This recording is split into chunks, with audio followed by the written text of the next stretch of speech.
What's up guys? For today's video ay atin titingnan kung anong naging resulta after 3 days nung tinanim nating sibuyas. Kaya ano pang iniintay nyo? Check it out! A few moments later. Heto na nga siya guys. Ayan yung aking tinanim.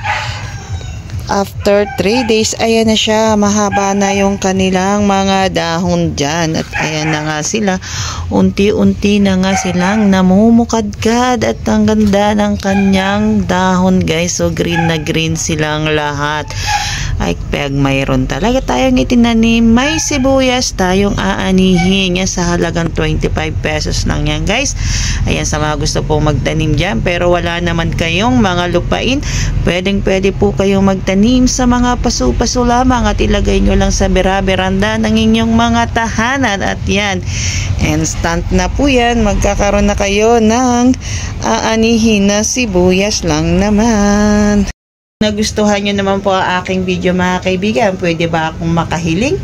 Paki-share naman po at paki-subscribe na rin po ang aking channel nang ito naman po ay madagdagan.